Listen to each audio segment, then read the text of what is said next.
Hello friends, स्वागत है आप सभी का हमारे चैनल को स्टडी में। मैं कमल बेस्ट। इस वीडियो के माध्यम से दोस्तों आपको यहाँ पर कराऊंगा आर्मी क्लर्क का पेपर, जो कि आपका दोस्तों 2020 का है। इसका दोस्तों यहाँ पर देखिए भाग नंबर 1 हमने कराया था दानपुर का, और पार्ट नंबर 2 आप यहाँ पर देखेंगे दोस्तों। यहाँ पर आपको सेक्शन नंबर सी मिलेगा, जहाँ पर मैथमेटिक्स के क्वेश्चन आपको मिलेंगे। जी हाँ दोस्तों, मैथमेटिक्स के क्वेश्चन यहाँ पर देखिए 10 प्रश्न पूछे जाते हैं। तो आप यहाँ पर देखेंगे आराम से किस प्रकार के क्वेश्चन पूछे जाते हैं, और सारे क्वेश्चन आप नोट कर लेंगे। तो आइए शुरू करते हैं। और यहाँ पर देखिए दोस्तों, शुरू करने के पहले छोटी सी एक दरख्वास्त भी करना चाहेंगे। यदि आपने हमारे चैनल को सब्सक्राइब नहीं किया दोस्तों अभी तक, तो प्लीज़ हमारे चैनल को सब्सक्राइब करें और बेल आइकन को प्रेस करना ना भूलें, ताकि हमारी वीडियोस के नोटिफिकेशन आपको प्रथम प्राप्त हो सकें। तो आइए शुरू करते हैं। यहाँ पर देखिए दोस्तों, पहला क्वेश्चन आपका जो दिखता है आपको यहाँ पर क्वेश्चन नंबर 11, ये थोड़ा सा रॉन्ग है दोस्तों। तो आप क्वेश्चन नंबर 2 में आ जाएंगे, वहाँ पर समय व्यर्थ खराब करने में फायदा नहीं है। देखिए 12वां क्वेश्चन क्या दिखता है आपको। रमन एक परीक्षा में 456 अंक प्राप्त करता है, उसी परीक्षा में सीता 54% अंक को प्राप्त करती है, जो कि रमन से 24 अंक कम है। यदि कम से कम पास होने के लिए 34% अंक चाहिए, तो रमन के पास होने से कितने अधिक अंक प्राप्त किए, आपको बताना है।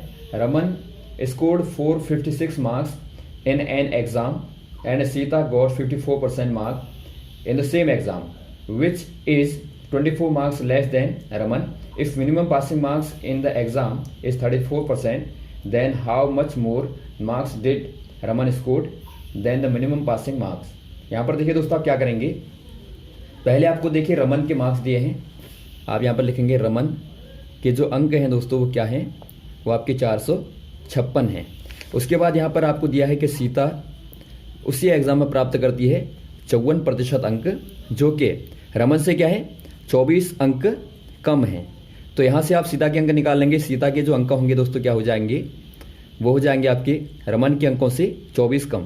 तो रमन के 456 हैं, माइनस आप 24 करेंगे तो क्या प्राप्त होगा 432। तो ये अंक सीता के हैं। अब आप क्या करेंगे दोस्तों, यहाँ से आप कुल प्राप्त अंक निकाल लेंगे। ये आपको दिया गया है कि 54% है, 432 अंक आपके पूरी परीक्षा के 54% हैं। तो यहाँ से आप निकाल लेंगे परीक्षा के कुल अंक। परीक्षा में जो आपका पूर्णांक है, एक प्रकार से आप पूर्णांक कहेंगे, जो पूर्णांक है वो कितने का होगा, वो आपका होगा दोस्तों। यदि आपको देखिए जब भी प्रतिशत आपको दिया है 54% बराबर 432 दिया है, तो आप पूर्णांक को निकालने के लिए क्या करेंगे 100% आप निकाल लेंगे।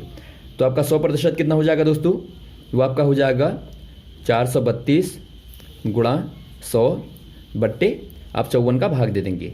तो यहाँ पर देखिए आप आराम से काट दें। देखिए आपका 8 बार भाग जाता है, तो यहाँ पर देखिए आपका 800 नंबर आ गए। तो ये दोस्तों आपको यहाँ पर क्या मिला, पूर्णांक मिल गया। अब आप क्या करेंगे, आप निकालेंगे पासिंग नंबर। पास अंक जो हैं कितने होंगे दोस्तों, वो है आपको 34% दिए हैं। तो 800 का 34% आप निकालेंगे तो क्या मिलेगा आपको 800 गुणा 34 बट्टे 100। तो बराबर कितना हो जाएगा, ये आपका यहाँ पर हो जाएगा, गुणा कर देंगे आप 272। तो 272 जो है पासिंग नंबर है, और ये आपके कुल नंबर हैं। तो यहाँ पर देखिए जो रमन ने प्राप्त किए थे, आपको पूछा गया है कि रमन ने जो पासिंग मार्क है उससे कितने ज़्यादा प्राप्त किए। तो आप क्या कर देंगे, घटा देंगे पासिंग मार्क को रमन के अंकों में से 456 माइनस 272 कर देंगे, तो आपको मिलेगा 184। तो इतने ज़्यादा नंबर प्राप्त किए। तो ऑप्शन नंबर दोस्तों यहाँ पर देखिए कौन सा वाला दिखाई देता है, बी वाला आपको दिखाई देता है, तो आपका बी वाला सही हो जाएगा। अब अगला क्वेश्चन देखिए दोस्तों, एक वृत्त की परिधि तथा क्षेत्रफल का संख्यात्मक मान बराबर है, तो वृत्त की त्रिज्या क्या होगी, आपको बताना है। Numerical value of the parameter and the area of a circle is same, what will be the radius of circle. यहाँ पर देखिए दोस्तों, आपको एक वृत्त जो है मालूम होगा, इस प्रकार से होता है।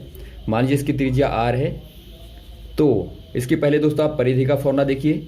जो परिधि होती है, परिधि मतलब जो चारों तरफ की जो माप होती है, इसको आप परिधि बोलते हैं। ये आपकी होती है 2πr। और वैसे आप देखें क्षेत्रफल को, जो कि आपका एरिया होता है, एरिया मतलब बीच का दोस्तों टोटल आपका एरिया जो होता है, ये आपका होता है πr²। r यहाँ पर कैपिटल है तो आप कैपिटल लेंगे। तो यहाँ पर देखिए दोनों आपको बताया गया है कि दोनों बराबर हैं, तो आप क्या कर देंगे 2πr बराबर कर देंगे πr²। तो यहाँ पर देखिए पाई से आपका पाई कट जाएगा, और यहाँ पर देखिए दोस्तों आपका एक r से एक r कट जाएगा। यहाँ पर देखिए 2r हैं, r² का मतलब होता है आपका r गुणा r। तो यहाँ पर देखिए एक r आपका कट गया, तो एक r यहाँ पर बचा, तो क्या आ गया r बराबर 2। दोस्तों क्या आ जाएगा, इकाई। देखिए जब आपको कोई मात्रक नहीं दिया रहता तो वहाँ पर आप लिख देते हैं यूनिट, अर्थात यहाँ पर देखिए इकाई आपका सेंटीमीटर, मीटर, किलोमीटर कुछ भी हो सकती है। तो r बराबर आपका 2 आंसर आ जाता है। तो ऑप्शन नंबर दोस्तों आपका सी वाला सही हो जाएगा। अगला क्वेश्चन देखिए दोस्तों, निम्न में से सबसे छोटी संख्या आपको बतानी है कौन सी वाली होगी। Which one of the following is smallest fraction. यहाँ पर देखिए दोस्तों आपको फ्रैक्शन दिए हैं, भिन्न दिए हैं, इनमें से आपको छोटी वाली भिन्न बतानी है। 2/5 आप यहाँ पर लिख लेंगे 2/5, और आपको दिया 8/25, और आपको दिया 7/15, और एक आपको दिया दोबारा से 2/5 दिया तो आप दोबारा नहीं लिखेंगे, एक आपको दिया 3/10। अब यहाँ पर देखिए आपको 4 भिन्न यहाँ पर दिए हैं, इनमें से आपको छोटी वाली बतानी है। यहाँ पर देखिए दोस्तों आपको जब भी छोटी बतानी होती है तो आप क्या करते हैं, इनके हरों को समान कर लेते हैं। यदि आपका हो सके तो आप हरों को समान कर लें, उसके बाद आप आराम से बता देंगे कि कौन सी वाली भिन्न आपकी छोटी है और कौन सी वाली बड़ी है। या फिर दोस्तों एक ऑप्शन दूसरा है कि आप इनको भाग दे दें और दशमलव में इनके मानों को निकाल लें। जैसा कि यहाँ पर देखिए आपका 2/5 दिया तो आप भाग देंगे तो आपको 0.4 मिलेगा। वैसे यहाँ पर आप भाग देंगे तो 0.80 हो गया। 80 में आप भाग देंगे 25 का कितनी बार जाएगा, 25 यहाँ 75, और आपका लगभग 0.32। उसके बाद आप वैसे ही भाग देंगे यहाँ पर तो आपका 0.15 से को 60, और फिर आपका बचा 10 तो 100 बन गया आपका, तो 15 से के 90 तो लगभग आपका 0.46 आ गया। उसके बाद आप यहाँ पर भाग देंगे तो आपको 0.3 मिलता है। अब यहाँ पर देखिए आप आराम से बता देंगे कि आपका छोटा वाला नंबर ये वाला है, तो छोटा नंबर आपका ये वाला है, तो आपका 3/10 सबसे छोटी वाली भिन्न आपकी हो जाएगी। तो ऑप्शन नंबर कौन सा हो जाएगा, ऑप्शन नंबर आपका बी वाला सही हो जाएगा। या फिर आप यदि आप हरों को समान करेंगे तो आपको पहले इनका एलसीएम लेना पड़ेगा। जैसा कि आपका 5, 15 और 10 और 25 का जो आपका एलसीएम होता है वो आपका 150 होता है। तो आप सभी को क्या कर देंगे, 150 कर देंगे नीचे, तो उसके बाद आप आराम से कंपेरिजन करके निकाल लेते हैं। अगला क्वेश्चन देखिए दोस्तों, फाइंड एचसीएफ ऑफ 15, 30 एंड 45। आपको देखिए मौसों को निकालना है, मौसों निकालना है दोस्तों आपको किनका, 15 और 30 और 45। आप क्या करेंगे इनमें दोस्तों आप क्या करेंगे, इनके फैक्टर करेंगे पहले।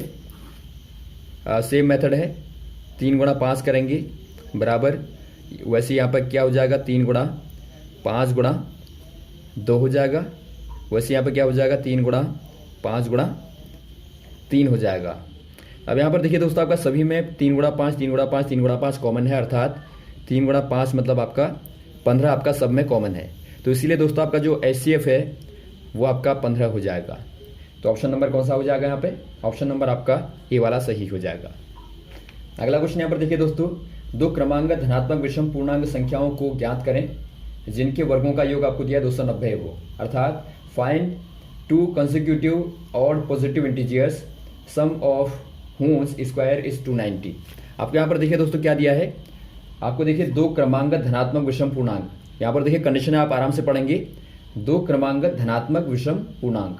तो यहाँ पर देखिए धनात्मक विषम पूर्णांक पहले होते क्या, आप एग्जांपल के तौर पर देखिए दोस्तों, 1 के बाद आपका 3, 5, 7, 9 इस प्रकार से आपके आते हैं। यहाँ पर आप देखिए ये धनात्मक हैं और ये पूर्णांक मतलब पूरे हैं, और ये आपके विषम हैं। तीनों कंडीशन यहाँ पर पूरी होती हैं।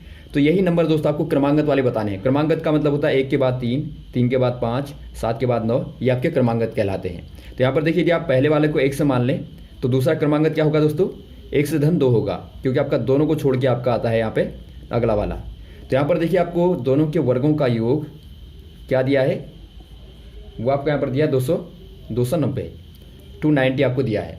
तो एक क्वेश्चन आप बना लेंगे और आराम से सॉल्व करने के बाद में आप आंसर निकाल लेंगे। ये दोस्तों आपका पहला तरीका है, लेकिन यहाँ पर देखिए इसमें थोड़ा सा आपको टाइम लगेगा। आप जब इसको सॉल्व करेंगे तो यहाँ पर देखिए आपका x² हो गया plus x² plus 4x plus 4 equal to आपका 290। उसके बाद आप इधर लाएंगे पक्षांतर करने पे तो आपको 2x² प्लस 4x और माइनस आपको मिलेगा 286 इक्वल टू 0। अब देखिए सब में आपका 2 कॉमन है, तो आपका x² प्लस 2x और माइनस आपका यहाँ पर 143 इक्वल टू 0। और यहाँ पर देखिए आपका x² प्लस यहाँ पर आप फैक्टर कर देंगे तो आपको 13 माइनस 11x और माइनस 143 इक्वल टू 0 मिलेगा। उसके बाद यहाँ पर आप x² प्लस अंदर गुणा कर देंगे तो आपको 13x minus 11x minus 143 equal to 0 मिलेगा। तो यहाँ से यदि आप कॉमन लें x को तो आपको x प्लस 13 मिलेगा, और यहाँ पर आप माइनस 11 को कॉमन लें तो आपको x प्लस अंदर आपका 13 मिलेगा इक्वल टू 0। अब यहाँ पर देखिए 2 आपके यहाँ पर आते हैं, एक आपका आता है x बराबर माइनस 13 और एक आपका आता है x बराबर माइनस 11। यहाँ पर x माइनस 11 आपका फैक्टर था तो आपका x बराबर 11 आता है। तो यहाँ पर 2 आपके आते हैं, इनमें से आपका ये वाला सही हो जाएगा। तो x बराबर यदि आपका पहला दोस्तों 11 है, दूसरा क्या होगा 11 प्लस 2 हो जाएगा तो आपका 13 हो जाएगा।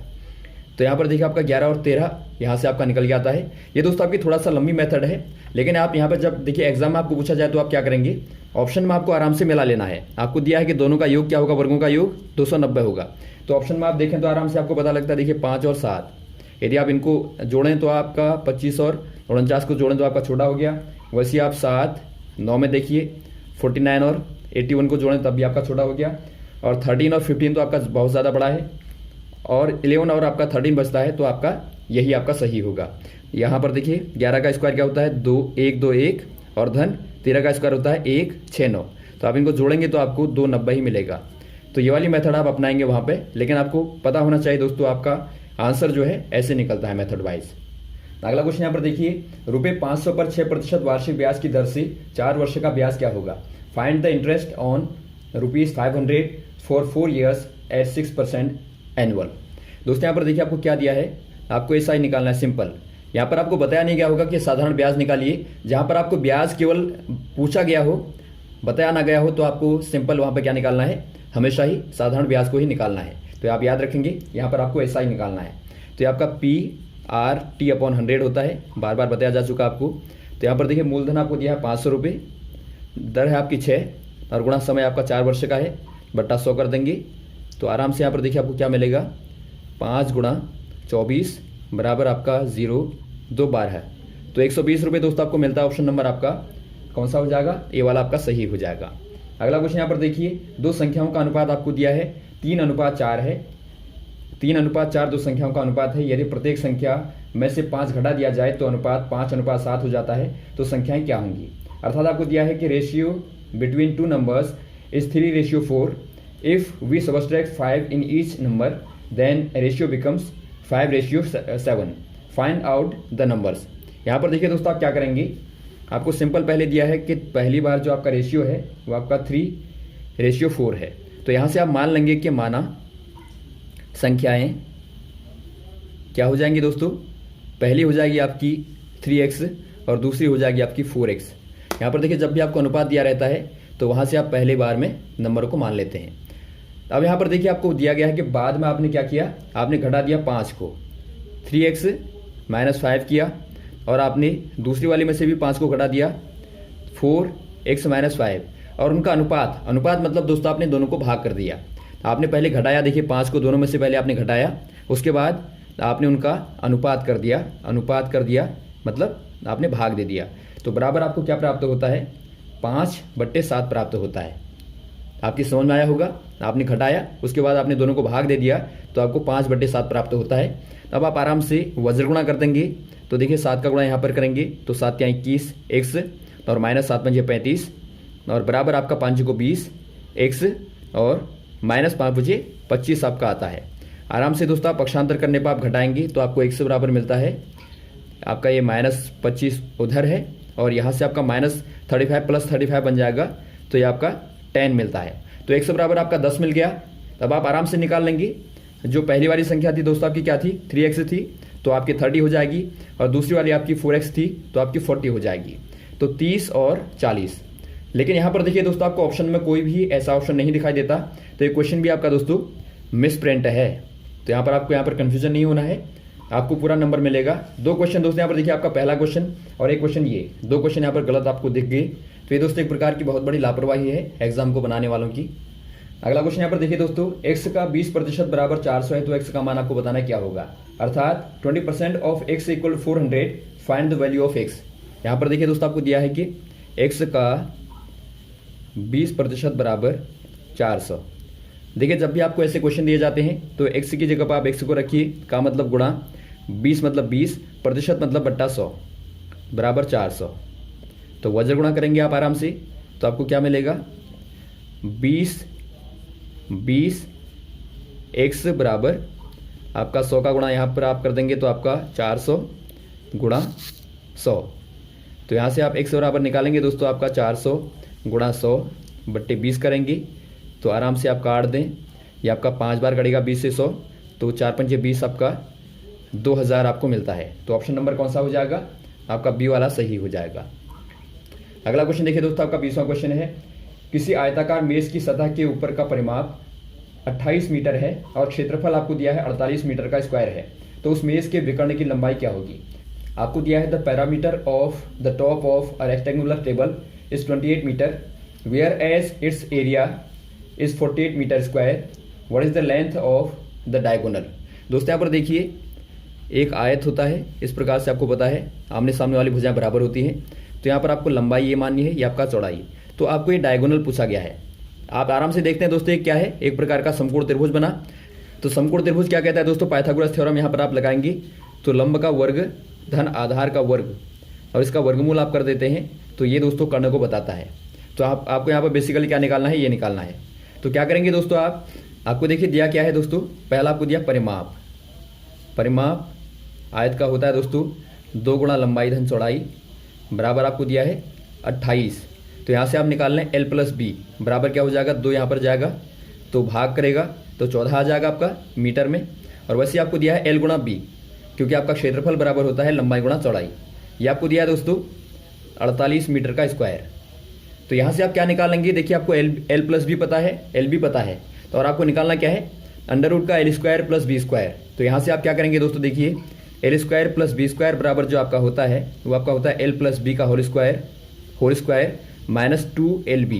ये फॉर्मूला आपको पता होना चाहिए। ये फॉर्मूला दोस्तों आपका यहाँ से निकलता है, L प्लस बी का होल स्क्वायर से ही आपका निकलता है L square plus B square plus 2LB। यहाँ से आप निकाल लेंगे इसको, तो ये आपका यहाँ पर बनता है। अब आप क्या करेंगे दोस्तों, आपको ये तो निकालना है, तो यहाँ पर आप मान रख देंगे। यहाँ पर देखिए 14 का स्क्वायर हो जाएगा और माइनस आपका 2 गुणा 48 हो जाएगा। तो यहाँ पर आप रखें, 14 का स्क्वायर क्या होता है दोस्तों, ये आपका 196 होता है और माइनस आपका 2 गुणा 48 करेंगे तो आपको 96 मिलेगा, तो बराबर आपका 100 मिला। अब देखिए 100 क्या आया दोस्तों, आपका लंबाई का वर्ग धन चौड़ाई का वर्ग, लेकिन आपको चाहिए इसका वर्गमूल, अर्थात आपको रूट निकालना है L square plus B square का। तो आपका रूट लगा देंगे आप 100 के ऊपर, तो ये आपको 10 देगा, तो आंसर आपका 10 हो जाएगा।